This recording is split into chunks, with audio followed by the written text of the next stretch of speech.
Alright, hello everyone, welcome back to Alpha Trading. देखिए, जैसे group में मैंने कुछ दिन पहले 2 दिन पहले मैसेज किया था कि एक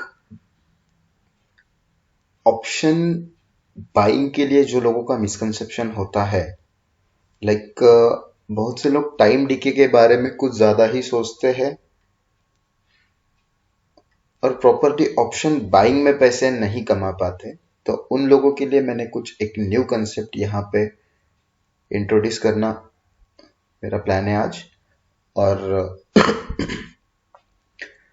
एक टर्न अराउंड स्टॉक के हिसाब से भी मैं कुछ आपको टिप्स देने वाला हूँ कि मीन्स जो स्टॉक पेनी स्टॉक्स है उसमें आप लोग एक सडन मूव कैसे आइडेंटिफाई कर सकते हो और प्लस वो स्टॉक में रिस्क मैनेजमेंट कैसे करना है।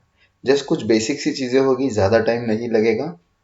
ठीक है, देखिए स्टार्ट करते हैं। सबसे पहले ऑप्शन के बारे में बात करेंगे। देखिए,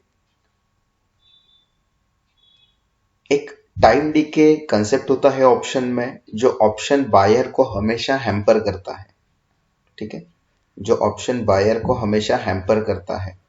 अगर हम अभी ऑप्शन की अगर बात करें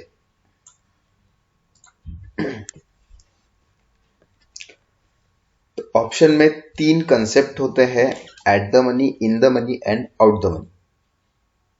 ठीक है, इन तीनों ही कंसेप्ट में क्या होता है, just hold on a second. Okay, eight the money को एटीएम कहा जाता है।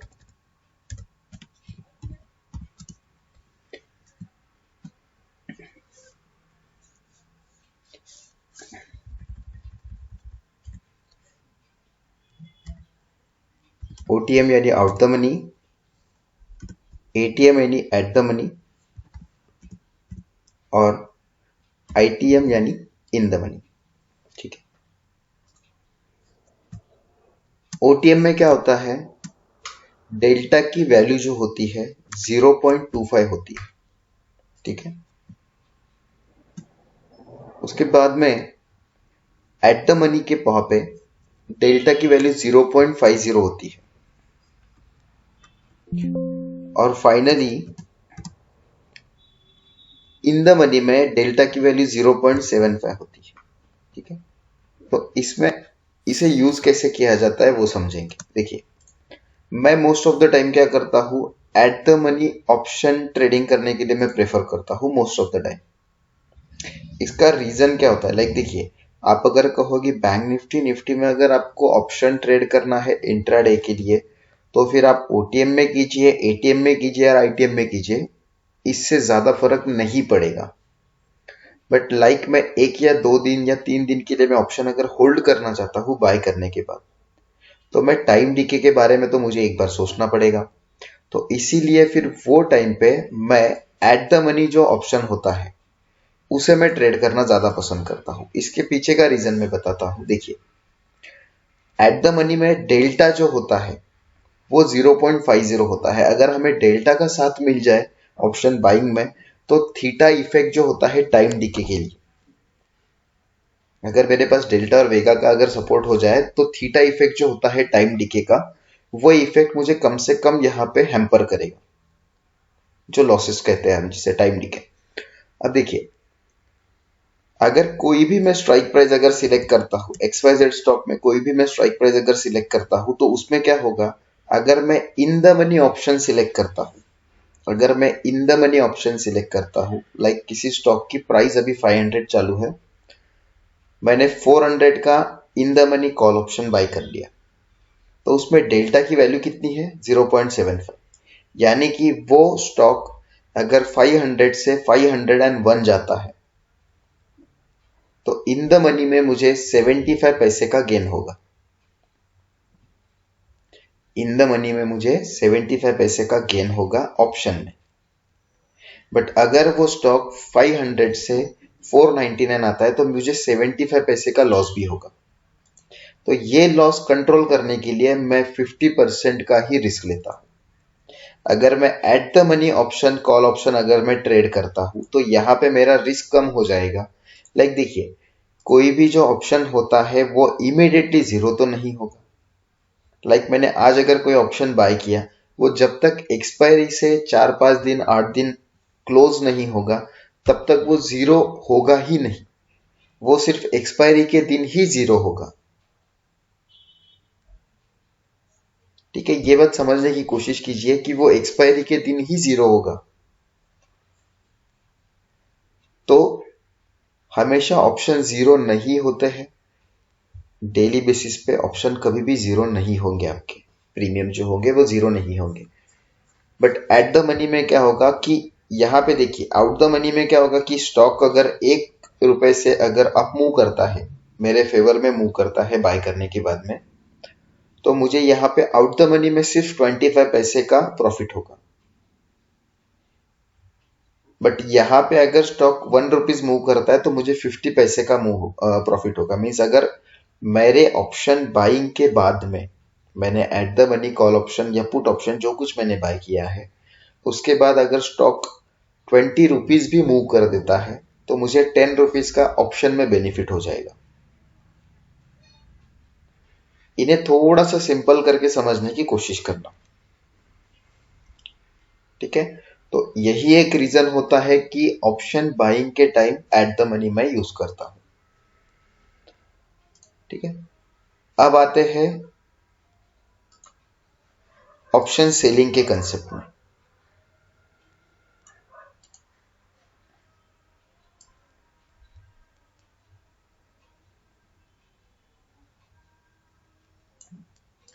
देखिए, अगर आपके पास कैपिटल है तो आप ऑप्शन सेलिंग का यहाँ पे प्लान कर सकते हो।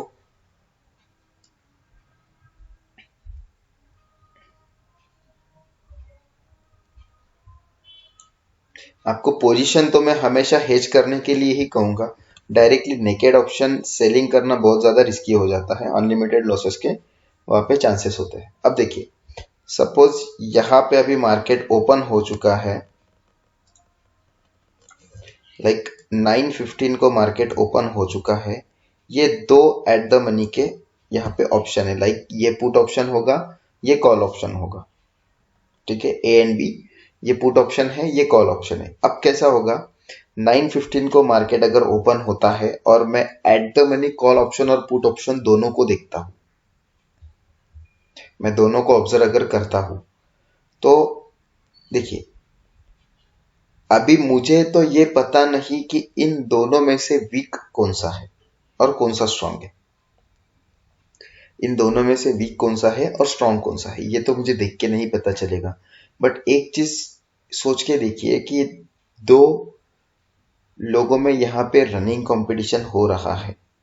ठीक है, अब इनमें से एक बीमार है जो आपको पता नहीं कौन सा बीमार है, बट जब भी यहां से इनका ये रन स्टार्ट करेंगे तो उस टाइम आपको अपने आप ही पता चल जाएगा कि जो स्लो मूव करेगा वो बीमार है। प्रैक्टिकली ये चीज एक बार सोच के देखिए। देखिए, ये दो रनर है यहाँ पे ए और बी। अभी आपको ये पता नहीं है कि इनमें से बीमार कौन सा है। इनका रनिंग कंपटीशन है, जब भी ये रन करना स्टार्ट करेंगे तो जो बीमार होगा वो स्लो हो जाएगा, बिकॉज वो थक जाएगा, बहुत जल्दी थक जाएगा। तो उसी तरह 9:15 को मैं एट द मनी कॉल और पुट दोनों चेक करता हूं, और जो भी इसमें से मुझे बीमार दिखेगा वो स्लो एंड स्टेडी मूव करता है। दूसरा बहुत फास्ट मूव करता है, तो जो ज्यादा फास्ट मूव करता है हम उसे अवॉइड करते हैं। जो स्लोली मूव करता है वो एक, कहते हैं ना कि एक वीक लेग हो जाता है, और उसी को शॉर्ट किया जाता है इंट्राडे के बेस पे। उसके बाद में उसे हेज करने के लिए उसके साथ कॉल या पुट ऑप्शन बाय कर लिया जाता है आउट द मनी का, डीप आउट द मनी का, जिससे मार्जिन भी कम लगे और लॉसेस भी ना हो। इस तरह से ऑप्शन सेलिंग के लिए कंसेप्ट यूज किया जाता है। अब मैंने आपको बताया ओटीएम, एटीएम और आईटीएम में ऑप्शन बाइंग में क्या डिफरेंस है। अगर आपको 2 से 3 दिन ऑप्शन बाय करके होल्ड करना है तो मैं सजेस्ट करता हूं at the money option buy करना। बिकॉज अगर मार्केट एक ट्रेंड में है, अप ट्रेंड में है, और उस टाइम अगर मैं at the money option buy करता हूं और मेरे फेवर में मार्केट मूव करता हूं, ट्रस्ट मी बहुत ही ह्यूज रिटर्न्स आते हैं, बहुत ज्यादा ह्यूज रिटर्न्स आते हैं। सेम उसी तरह अगर आप ऑप्शन सेल करना चाहते हो तो पोजीशन को पहले हेज करना सीख लेना चाहिए आपको, और जो भी 915 को या 930 के आसपास आपको वीक लगे इन दोनों में से, उसके फेवर में आपको ट्रेड करना होगा। ये हुआ ऑप्शन बाइंग और सेलिंग के लिए। अब देखिए, एक टीटीएमएल नेम से स्टॉक है, टाटा टेली सर्विसेज, ठीक है। अब एक ब्रेकआउट स्टॉक कहने से अच्छा एक पेनी स्टॉक में हम लोग कैसे ट्रेड कर सकते हैं और एक बहुत ही ज्यादा बड़ी अमाउंट वाला रिटर्न कैसे यहाँ पे हम अर्न कर सकते हैं, उसके बारे में आपको थोड़ा सा डिटेल में बताता हूँ। देखिए, सबसे पहले इसके लिए मेरा एक कंसेप्ट में यूज करता हूँ, और रिस्क मैनेजमेंट भी कैसे होगा वो भी मैं आपको बताता हूँ। देखिए, सबसे पहले आपको क्या करना है, जो भी आपका पेनी स्टॉक है जिसमें आपको पोटेंशियल लग रहा है, उस पेनी स्टॉक को आपको मंथली चार्ट पे, ऐसे मंथली चार्ट पे ओपन करना है, ठीक है। उसके बाद देखिए, मंथली चार्ट पे ओपन करने के बाद देखिए, अभी ये एक अप्रोक्सीमेटली 18-24 मंथ के आसपास इसने कंसोलिडेशन किया, यहाँ पे बहुत ही स्मॉल रेंज में टाइम स्पेंड किया। तो देखिए, मैं क्या करता हूं, एक हॉरिजॉन्टल लाइन में ड्रॉ करूंगा। कहां ड्रॉ करूंगा, ये जो प्रीवियस हाई था जहां से प्राइस ने एक बार अपसाइड मूव करने की कोशिश की थी, उसी प्रीवियस हाई पे मैं मेरा इस तरह से ये ट्रेंड लाइन ड्रॉ कर दूंगा। जब भी प्राइस में एक ट्रिगर आए और इस हाई के ऊपर, इस प्रीवियस हाई के ऊपर एक मंथली कैंडल क्लोज हो जाए, मैं इमीडिएटली नेक्स्ट कैंडल पे बाय करूंगा, और ये जो मंथली कैंडल के आसपास के एक दो कैंडल होंगे, इनके पास का जिसका भी स्टॉप लॉस होगा, लोवेस्ट पॉइंट, उसे मैं स्टॉप लॉस के लिए कंसीडर करूंगा। इन तीनों में से जो भी लोवेस्ट पॉइंट होगा, देखिए जैसे कि अगर हम लोग अगर देखेंगे, एक दो तीन कैंडल है, एक दो तीन कैंडल है, देखिए इसका लो कितना है, 5 रुपीज 55 पैसा, इसका लो है 6 रुपये 65 पैसा, और इसका 7.60। तो 5 रुपीज 55 पैसा जो लो है, वहां पे मैं एसएल लगाऊंगा, और यहाँ पे नेक्स्ट कैंडल पे मैं इमीडिएटली बाय करूंगा। मैं क्यों बाय करूंगा, बिकॉज देखिए, ये जो प्राइस ने यहां से ब्रेक करने की कोशिश की थी, यहाँ पे एक अपसाइड प्राइस ने जो मूव बताई थी, वो हाई के ऊपर इस बार मेरी प्राइस जाके क्लोज हो चुकी है। नेक्स्ट कैंडल को बाय करना है, बैक साइड में दो कैंडल और देखना है, इन तीनों में से जो भी कैंडल का लो सबसे नीचे होगा, उसी के नीचे हम लोग स्टॉप लॉस लगेंगे। अगर नहीं लगाना चाहते तो सबसे बेटर है, बिकॉज पेनी स्टॉक में स्टॉप लॉस लगाना कुछ आई डोंट थिंक ये वर्थ होगा। बट देखिए, जब रिटर्न्स आते हैं ना, तो इस तरह से रिटर्न्स आते हैं। फिर मीन्स इसने यहाँ ब्रेकआउट दिया, इसका हाई कितना था, 17.15 रुपीज का, इसका ओपन कितना है, 18 रुपीज का। अगर हम 18 रुपीज पे भी बाय कर लेते थे, तो यहाँ पे इसने हाई लगाया है 290 रुपीज का, हम 250 पे भी अगर एग्जिट कर लेते तो भी मोर देन सफिशिएंट था। अगर हम डेली पे अगर ये चार्ट पे जाए, देखिए कंटिन्यूसली इसे अपर सर्किट लग रहा है, मीन्स न्यू बाइंग यहाँ पे नहीं हो रही है,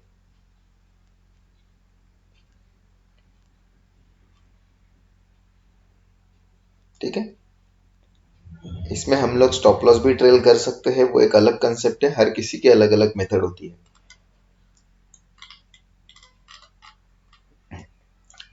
अभी देखिए, इसी के जैसे इसमें अब देखिए, आपको कैसे पता चलेगा ये सब चीजें, आप डेली बेसिस पे तो आप ये चार्ट को ऑब्जर्व नहीं कर सकते। तो इसमें क्या किया जाता है, लाइक आपने सपोज ये हाई मार्क कर दिया, ये ट्रेंड लाइन ड्रॉ कर दी, कितने रुपीज पे हाई है इसका, देखिए 14 रुपीज 10 पैसा। तो आपको क्या करना है, यहाँ क्लिक करना है, क्रिएट अलर्ट करना है, नाम देना है TTM,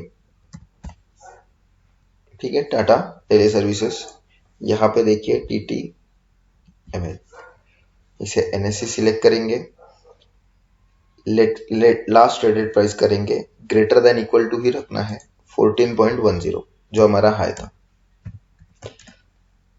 इसे क्रिएट कर देना है। इससे क्या हो जाएगा कि जब भी प्राइस 14.10 को क्रॉस करेगी आपको एक अलर्ट आ जाएगा, रोज ऑब्जर्व करने की जरूरत नहीं, और जब भी ऐसा अलर्ट आ जाए आपको तो आप वहां पे ट्रेड कर सकते हो। अब इसी की तरह देखिए, अभी एक और स्टॉक देखते हैं, जैसे कि हमारा आरकॉम हो गया।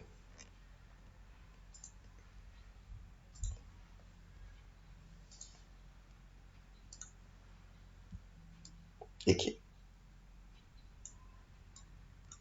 अभी आरकॉम को अगर देखा जाए तो देखिए आरकॉम अभी लोवेस्ट प्राइस पे है, आरकॉम अभी लोवेस्ट प्राइस पे है, लाइक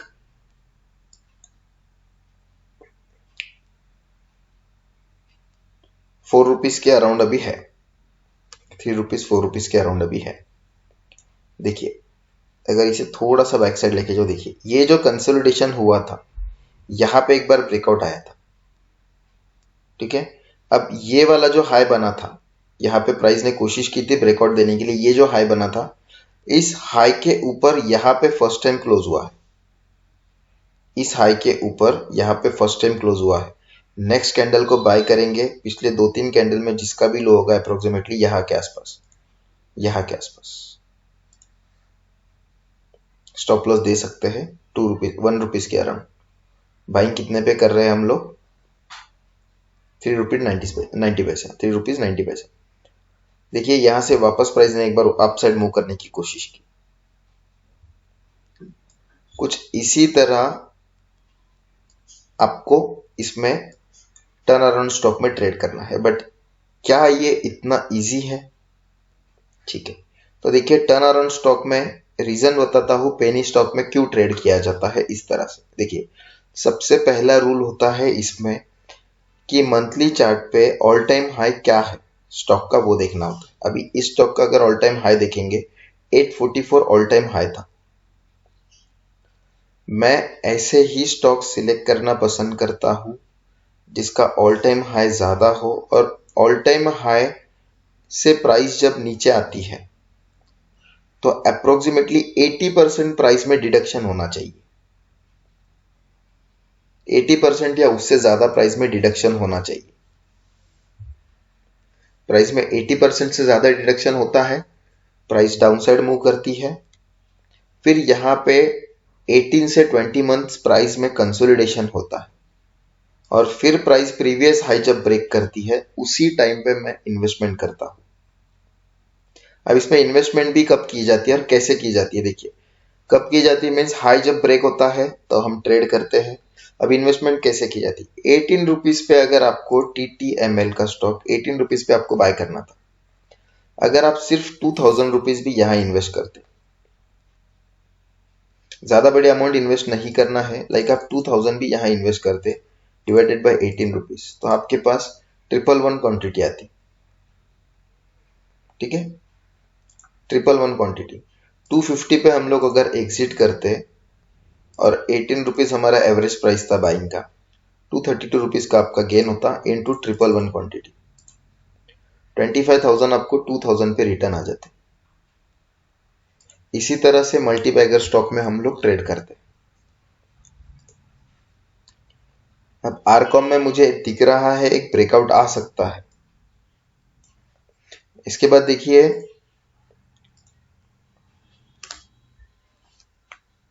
एक और स्टॉक है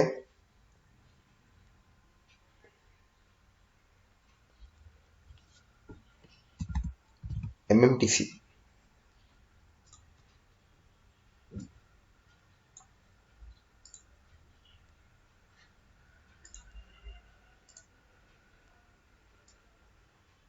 लाइक देखिए अगर इसे थोड़ा बैक साइड में लेके जाते हैं, ये वॉल्यूम को बंद कर देता हूं। देखिए प्राइस ने यहां तक एक बार हाई लगाया था, हाई कितना था इसका? ₹67.80। ये हाई प्राइस ने इस बार ब्रेक करने की कोशिश की बट ब्रेक नहीं हो पाए।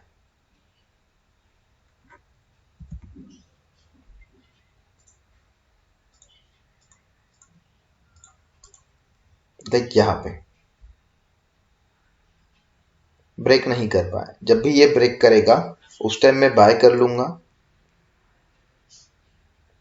और अभी इसमें टारगेट की बात ना पूछे, इसमें बस स्टॉप लॉस ट्रेल करते चलना है। इसी तरह में पेनी स्टॉक्स में हम लोग ट्रेड कर सकते हैं। अब इसमें ये स्टॉक क्यों सिलेक्ट किया, देखिए कहां से डाउनफॉल आया इसमें। 1310 रुपीज से ये आया स्टॉक अभी 40 रुपीज के अराउंड। कितने दिनों से यहाँ पे देखिए कंसोलिडेशन शुरू है, इतने दिनों से, मीन्स ये मंथली चार्ट है। यहाँ पे प्राइस ने देखिए एक यहाँ पे ब्रेक देने की कोशिश की जो सक्सेस नहीं हुआ। अब वापस से एक बार ट्रेड में ब्रेक होने की कोशिश की, तो यहाँ पे इसके ऊपर जाके क्लोज नहीं हो पाया, बट एक ब्रेकआउट आ चुका है। But according to my study, अगर मैं इसे आपको वीकली टाइम फ्रेम पे भी लेके जाऊं,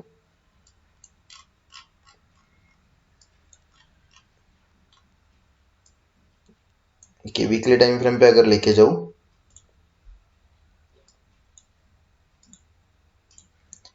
ये एक रेजिस्टेंस पॉइंट था, ठीक है। इसे प्राइस ने दो बार यहाँ पे देखिए, एक बार ये टेस्ट हो चुकी है, थर्ड टाइम यहाँ पे भी प्राइस ने रेजिस्टेंस टेस्ट कर दिया है। यहाँ पे एक ब्रेकआउट आते हुए मुझे दिख रहा है प्राइस में। आई होप कि यहाँ से प्राइस ऊपर जानी चाहिए,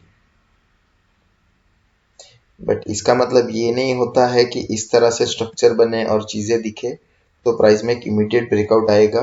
ऐसा भी हो सकता है कि प्राइस यहाँ से डाउन साइड आ सकती है, तो आपके पास बैकअप भी होना चाहिए।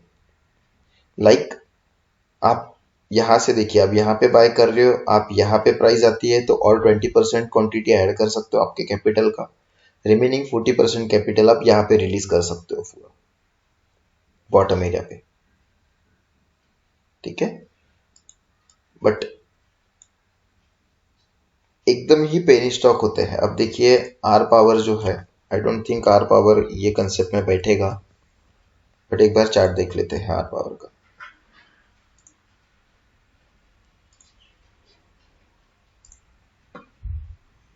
देखिए बैठेगा, हमारे कंसेप्ट में बैठेगा। लाइक देखिए रिलायंस पावर 331 रुपीज पे स्टॉक था, ठीक है। मंथली टाइम फ्रेम देखिए, यहाँ पे इतने महीनों से ये कंसोलिडेशन कर रहा है।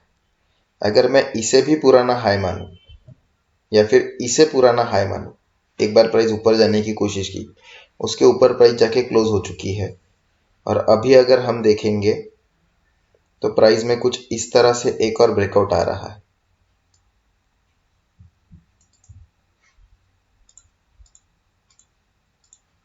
Like this.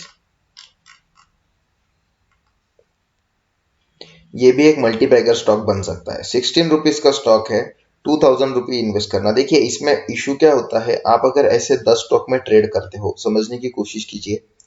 अगर आप 10 स्टॉक में ऐसा ट्रेड करते हो, आपके कैपिटल का सिर्फ आपको 2% यहाँ पे इन्वेस्ट करना है। लाइक आपका कैपिटल अगर 1 लाख रुपीज का है तो आपको 2000 रुपी इन्वेस्ट करना है।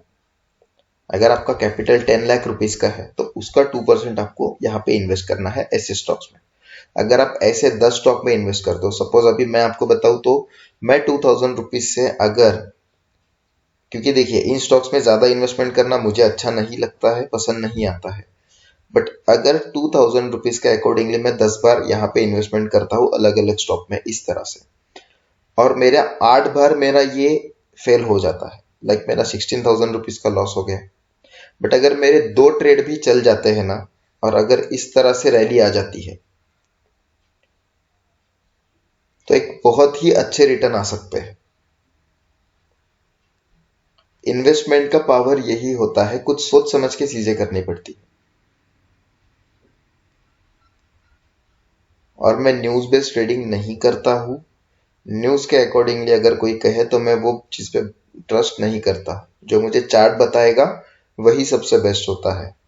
बिकॉज जब मैंने मार्केट जब सीखा था तो एक चीज समझ में आई थी कि humans can lie but chart don't, ठीक है। चार्ट कभी आपसे झूठ नहीं बोलेगा। आपको जो टीवी पे एंकर होंगे, जो एडवाइजर होंगे, वो पक्का झूठ बोलेंगे, पर चार्ट कभी झूठ नहीं बोलेगा। तो चार्ट पे ही भरोसा करना, न्यूज के ऊपर कभी भरोसा मत करना। जब यहां से प्राइस ऊपर आती है, यहाँ पे प्राइस इस तरह से ऊपर जाती है, तो आपको टीवी एंकर कुछ ना कुछ गुड न्यूज देना शुरू कर देते हैं। फिर प्राइस इस तरह से एक बार ऊपर जाती है, आप यहाँ पे कहीं पे एंट्री लेते हो कि ये 1000 रुपीज भी जा सकता है, और प्राइस वहीं से डाउन साइड आती है। एक्सट्रीम बॉटम में चीजों को कैच करना सीखें, तो आपको न्यूज देखने की जरूरत भी नहीं पड़ेगी कभी। ठीक है, वापस से एक बार ये चीज 2 सेकंड के अंदर रिपीट कर देता हूं। देखिए,